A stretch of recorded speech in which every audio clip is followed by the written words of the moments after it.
Hello friends, मैं स्मिता शंकर। स्वागत है आपका इस वीडियो में। दोस्तों, हम इस वीडियो में पढ़ेंगे लेव वाइगोत्स्की के थ्योरी के बारे में। लेकिन उनके बारे में पढ़ने से पहले हम यह जान लें कि यह पढ़ना हमारे लिए क्यों ज़रूरी है।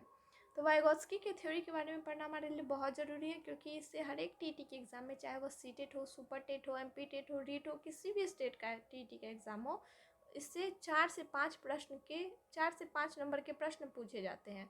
यहाँ तक कि इस टॉपिक से DSSB और KVS जैसे एग्ज़ाम में भी प्रश्न हर बार पूछे जाते हैं। तो चलिए हम इस टॉपिक को पढ़ना शुरू करते हैं, और साथ ही साथ इस टॉपिक से जो पहले प्रश्न पूछे जा चुके हैं हम उसे भी सॉल्व करेंगे। तो चलिए बच्चों, हम सॉल्व करते हैं इस टॉपिक को पढ़ना। हम आज पढ़ेंगे वाइगोत्स्की का सिद्धांत। हम जानते हैं कि वाइगोत्स्की के सिद्धांत को संज्ञानात्मक विकास के सिद्धांत के नाम से जाना जाता है। इसे theory of socio cultural approach भी कहा जाता है। वाइगोत्स्की का मानना है कि बच्चे समाज और संस्कृति के साथ अन्योन्य क्रिया करके, यानी अंतःक्रिया करके, इंटरैक्ट करके सीखते हैं। वाइगोत्स्की के थ्योरी के बारे में पढ़ने से पहले हम वाइगोत्स्की के बारे में कुछ बातों को जानेंगे। जैसे इनका निधन 38 वर्ष की उम्र में हो गया था। यह एक रशियन साइकोलॉजिस्ट हैं। यह सामाजिक रचनावादी हैं और समाज और संस्कृति पर इनका मेन फोकस रहा है। वाइगोत्स्की के बारे में कहा जाता है कि इनके थ्योरी के बारे में कि इनके थ्योरी को दो नामों से जाना जाता है। एक थ्योरी ऑफ सोशल डेवलपमेंट यानी सामाजिक विकास का सिद्धांत, और दूसरा कॉग्निटिव डेवलपमेंट यानी संज्ञानात्मक विकास का सिद्धांत। वाइगोत्स्की संज्ञानात्मक विकास की बात करते हैं, यानी बच्चे का माइंड कैसे डेवलप करता है।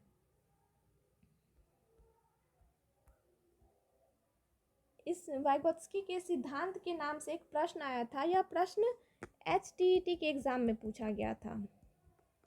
यह प्रश्न है, which of the following theory viewed cognitive development as socially mediated process, यानी निम्नलिखित में से किस सिद्धांत ने संज्ञानात्मक विकास को सामाजिक मध्यस्थता युक्त प्रक्रिया के रूप में देखा है। तो इसका सही उत्तर होगा option A, socio cultural theory यानी सामाजिक सांस्कृतिक सिद्धांत, क्योंकि क्वेश्चन में कॉग्निटिव डेवलपमेंट पूछा है, वह भी as a socially mediated process. तो यह सिर्फ वाइगोत्स्की ने दिया है।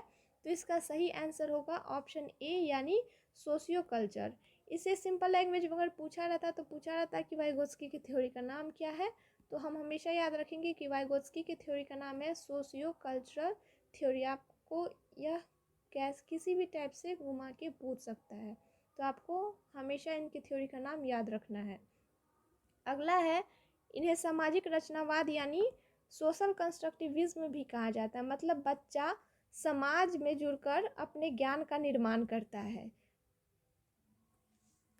इसका नेक्स्ट पॉइंट है कि इससे बच्चा अपने समाज से, इसमें बच्चा, इनके वाइगोत्स्की का कहना है कि बच्चा जो भी सीखता है वह अपने समाज में रहकर सीखता है, समाज के अंदर सीखता है, एक दूसरे के साथ इंटरैक्ट करके, अंतःक्रिया करके।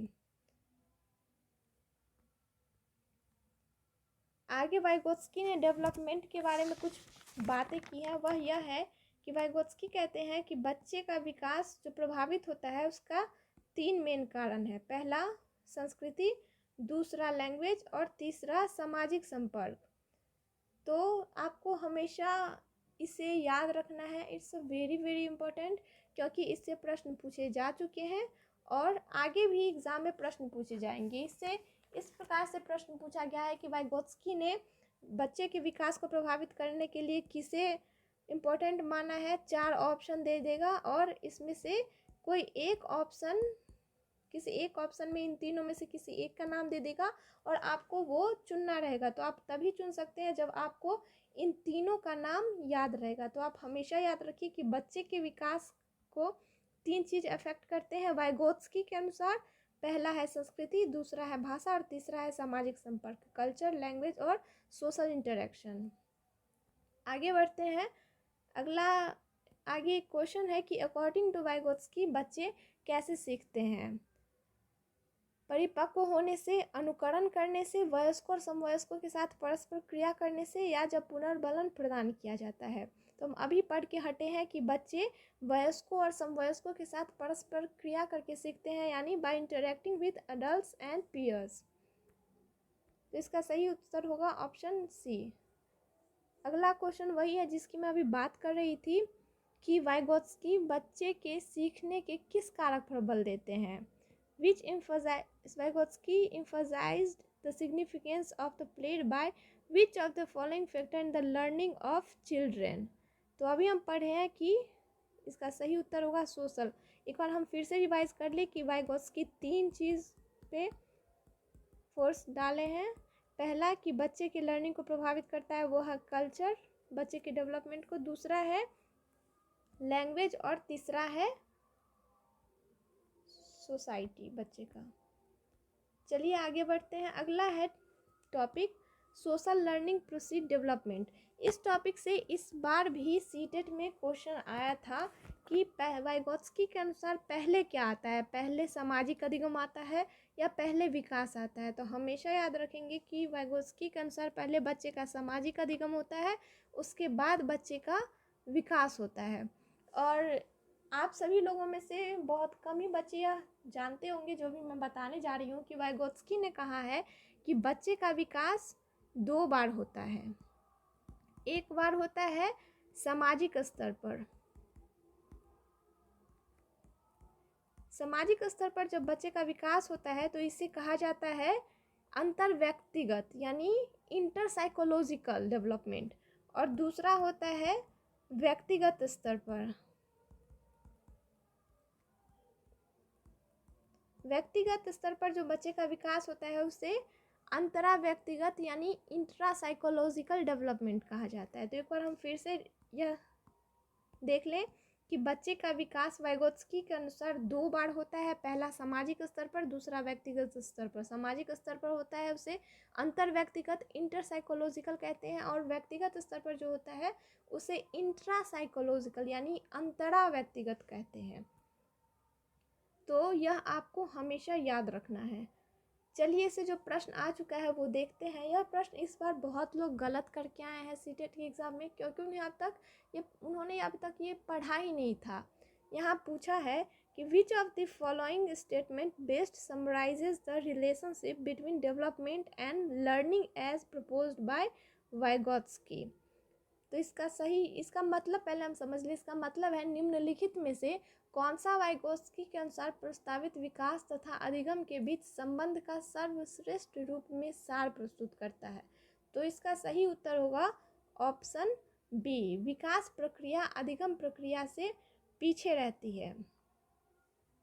यह प्रश्न इस बार सीटेट के एग्जाम में पूछा गया था। आगे हम पढ़ते हैं। आगे है 3 फॉर्म्स ऑफ लैंग्वेज। हर बार आपके टीईटी एग्ज़ाम में इस टॉपिक से 1 नंबर के प्रश्न पूछे ही जाते हैं। वाइगोत्स्की के अनुसार 3 प्रकार के स्पीच होते हैं। आइए इसके बारे में जानते हैं। पहला है बाहरी संभाषण यानी सोशल स्पीच, यानी बच्चा दूसरे से जो बात करता है, कुछ मांगता है या कहता है, वो यह 2 साल की उम्र से शुरू हो जाता है। दूसरा है प्राइवेट स्पीच यानी निजी या व्यक्तिगत संभाषण। इसमें बच्चा बोल बोल कर खुद से बात करता है। जैसे बच्चा अगर कोई गेम खेलता रहता है तो कहता है कि अगर कोई पजल सॉल्व कर रहा हो तो यह नीला टुकड़ा कहाँ है, हरा टुकड़ा कहाँ है, या फिर मेरा जूता कहाँ है। बच्चा कुछ भी सोचेगा तो उसे बोल के मतलब उसको बोलेगा, बोल बोल के सोचेगा। यह 3 वर्ष की उम्र में शुरू हो जाता है। और तीसरा है साइलेंट इनर स्पीच, इसे आंतरिक संभाषण कहते हैं। इसमें बच्चा मन ही मन बिना कुछ बोले खुद से बात करना शुरू कर देता है। यह 7 वर्ष की उम्र में शुरू होता है। इन तीनों में से सबसे इम्पोर्टेंट जिसे माना गया है वह है प्राइवेट स्पीच। इसमें बच्चा बोल बोल कर खुद को डायरेक्शन देता है। आगे बढ़ते हैं। अगला क्वेश्चन है the term private speech was first use by. तो हमने अभी पढ़ा है कि प्राइवेट स्पीच टर्म को सबसे पहले जिसने यूज़ किया है उसका नाम है वाइगोत्स्की। इसमें बच्चे प्राइवेट स्पीच में खुद को गाइड करते हैं। सबसे पहले बच्चा खुद को गाइड करना शुरू कर देता है, वो भी कैसे, बोल बोल के अपने हर एक एक्शन को। आगे बढ़ते हैं। आगे 2 टर्म है जो वाइगोत्स्की ने दिया है। पहला है स्कैफोल्डिंग और दूसरा है ZPD zone of proximal development. Scaffolding के बारे में हम पहले बात करेंगे। स्कैफोल्डिंग को मचान कह सकते हैं या सहायता भी कह सकते हैं। इसे वाइगोत्स्की ने स्कैफोल्डिंग कहा है। इसमें हम बच्चे को हेल्प करते हैं एक लेवल से दूसरे लेवल पर जाने में, कुछ सीखने में, कुछ सॉल्व करने में। यह एक टेम्पररी हेल्प होता है। जैसे बच्चे से कोई प्रश्न हल नहीं हो रहा हो तो सहायता के रूप में हम कोई प्रश्न देंगे अगर बच्चे को, तो शुरू में उसे थोड़ा सॉल्व कर देंगे और आगे छोड़ देंगे ताकि बच्चा उसे खुद से सॉल्व करे। इसमें बच्चा को जो हेल्प दिया जाता है वो परमानेंट नहीं होता है, वो कुछ समय के लिए दिया जाता है। जैसे अगर किसी प्रश्न को बच्चा 3 स्टेप तक, मान लीजिए कोई प्रश्न है उसमें 5 स्टेप है, तो बच्चा पहला, दूसरा और तीसरा स्टेप सॉल्व कर लिया, लेकिन इससे आगे अगर सॉल्व नहीं कर पा रहा है तो हमने तीसरे स्टेप को सॉल्व करने में बच्चे की हेल्प की। तो तीसरे में हमने हेल्प की, इसके कारण बच्चा खुद से चौथा और 5वां स्टेप सॉल्व कर लिया। तो यहाँ हमने तीसरे में हेल्प की तो बच्चा 5वें तक पहुँच गया। तो हमने जो इस समय टेम्पररी हेल्प दिया बच्चे को, इसे वाइगोत्स्की ने स्कैफोल्डिंग कहा है। और ये जो गैप हुआ बीच का, हमने तीसरे में हेल्प की, बच्चा 5वें में पहुंचा, तो इस बीच में जो गैप हुआ उसको ZPT कहा गया है, जोन ऑफ प्रॉक्सिमल डेवलपमेंट, समीपस्थ विकास का क्षेत्र। आइए हम इसको एक दूसरे उदाहरण से समझें। मान लीजिए कि आप सीटेट का एग्ज़ाम दिए और आपको 80 नंबर आया, तो हम अभी जो आपकी हेल्प कर रहे हैं, आपको मदद कर रहे हैं आगे एग्ज़ाम फिर से तैयारी करने में, तो वह मदद टेम्पररी है, तो उसे स्कैफोल्डिंग कहेंगे। और हमारी मदद से अगर आपको अगली बार 100 नंबर आया तो 80 से 100 तक जो आप पहुँचे उस बीच के गैप को ZPD कहेंगे, यानी जोन ऑफ प्रॉक्सिमल डेवलपमेंट। उम्मीद है कि अब आपकी समझ में आ गया होगा ये दोनों टर्म, स्कैफोल्डिंग और ZPD। अगला क्वेश्चन इसी पॉइंट से है कि बच्चे को संकेत देना और आवश्यकता होने पर सहयोग प्रदान करना निम्नलिखित में से किसका उदाहरण है। तो हम अभी पढ़े हैं कि बच्चे को हम सहयोग देते हैं और आवश्यकता होने पर संकेत देते हैं, तो इसे स्कैफोल्डिंग कहा जाता है। आगे फिर एक क्वेश्चन है, the phase at which a child can master a task if given appropriate help and support is known as zone of proximal development. इसे हिंदी में समझेंगे कि वह फेज जहां बच्चा उपयुक्त सहायता एवं सहयोग दिए जाने पर किसी कार्य में दक्षता प्राप्त कर लेता है, दक्षता प्राप्त कर सकता है, तो वह क्या कहलाता है। तो उसे अभी हम पढ़े हैं कि उसे ZPD कहते हैं, समीपस्थ विकास का क्षेत्र। तो इसका सही उत्तर होगा ऑप्शन बी। आगे बढ़ते हैं। आगे है, वाइगोत्स्की ने कुछ एप्लीकेशन दिए हैं। यह एप्लीकेशन टीचर के लिए दिया गया है। वाइगोत्स्की ने अपने सिद्धांत में 5 एप्लीकेशन दिए हैं। पहला है कोलैबोरेटिव लर्निंग, यानी सामूहिक अधिगम। दूसरा है सहयोगी अधिगम। तीसरा है सहायक अधिगम। चौथा समकक्ष अनुशिक्षण और 5वां है पारस्परिक शिक्षण। यह पांचों शिक्षक के लिए दिया गया है कि शिक्षक को इसका यूज़ क्लास में करना चाहिए। इसका वाइगोत्स्की का मानना है कि जितना बच्चा एक दूसरे से सीखेगा उतना बढ़िया रहेगा। आपको इन पांचों में से किसी भी पॉइंट से एग्जाम में प्रश्न पूछा जा सकता है, इसलिए आपको इन पांचों का नाम हमेशा याद रखना है। कोलैबोरेटिव लर्निंग को हिंदी में सामूहिक अधिगम कहा जाता है, मतलब समूह में बच्चे जो सीखेंगे। कोऑपरेटिव लर्निंग यानी किसी के सहयोग से, किसी के कोऑपरेट से बच्चे जो सीखेंगे उसे सहयोगी अधिगम कहा जाता है। तीसरा है सहायक अधिगम।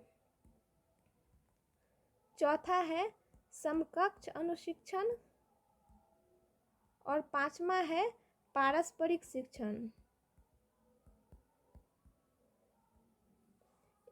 इसमें बच्चा एक दूसरे से सीखता है, एक दूसरे के साथ प्रश्न करके, कभी बच्चा टीचर से प्रश्न करेगा, कभी टीचर बच्चे से प्रश्न करेगा। इन सब में से किसी से भी आपके एग्जाम में प्रश्न पूछा जा सकता है, इसलिए आप इन पांचों के नाम को हमेशा याद रखिए। यहीं पे ख़त्म होता है लेव वाइगोत्स्की की थ्योरी ख़त्म होती है। आपको कैसा लगा यह वीडियो, कैसा लगा आज का सेशन, यह आप हमें लाइक करके बताएं, कमेंट करके अगर आपको कुछ कहना हो तो बताएं। और अगर आपको इस क्लास का PDF चाहिए तो आप डिस्क्रिप्शन बॉक्स में मेरे टेलीग्राम का लिंक है, वहाँ ज्वाइन कर सकते हैं। और पसंद आए तो दोस्तों के साथ शेयर करें, चैनल को सब्सक्राइब करें। Thank you for watching my video.